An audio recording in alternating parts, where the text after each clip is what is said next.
खाने तक का भी समय नहीं तुम्हारे लिए। खाते हो टीवी खोल करके बैठे खाते रहते हो।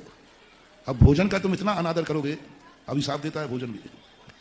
यदि आप भोजन खाते खाते टीवी देख रहे हैं, भोजन करते हुए बातें कर रहे हैं, तो ये भोजन आपको वो अभिशाप देता है, रे दुष्ट, मैं तेरे लिए जीवन दे रहा हूं और तू मेरे लिए कोई ध्यान नहीं दे रहा है। वही भोजन एक दिन ऐसा आ जाएगा कि तुम भोजन खाने लायक नहीं रहोगे, भोजन तुम खा भी नहीं पाओगे, ऐसी बीमारी हो जाएगी। इसलिए हम साधियों को क्या कहा गया, मौन रहकर पूरा भोजन में उपयोग लो, वो भोजन वरदान बनता है। आप भोजन की सरासर अपमान कर रहे हैं, भोजन कर रहे हैं, टीवी देख रहे हैं, आप ये भोजन का, आप किसी के घर में जाएं और उसके काम के लिए जाएं और वो तुम्हारी तरफ ध्यान नहीं देवे तो कैसा लगता है? और तुम उसके लिए गए हो और वो तुम्हारी तरफ ध्यान नहीं दे रहा है तो कितना बुरा लगता है। इसी बात को लेकर द्रौपदी को नारद जो थे ना, द्रौपदी महल में दर्पण देख रही थी, श्रृंगार कर रही थी, तो नारद जी को नहीं देखा। तो नारद जी इतने नाराज हुए कि द्रौपदी का अपहरण करा दिया, धात के खंड भेज दिया।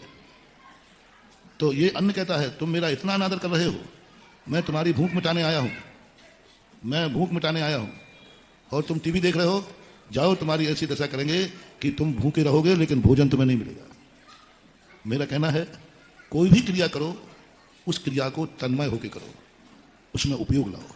भोजन कर रहे हो, शांति से 10 मिनट भोजन कर लो, बाद में टीवी देख लेना। बात करना है, थोड़ी देर बात करके बंद रखो। उनको मालूम रहे कि इस समय ये मंदिर में होंगे।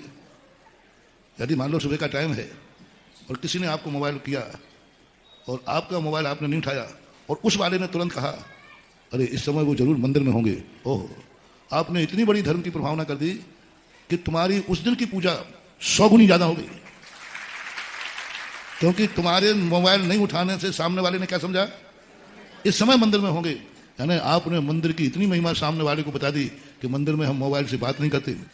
ये तुम्हारी सबसे बड़ी प्रभावना है। पहले जैनी लोग 10 लाख क्षण पर में दुकान नहीं खोलते थे, सारे जनों में चर्चा थी, भैया 10 दिन जैनी की दुकान बंद है।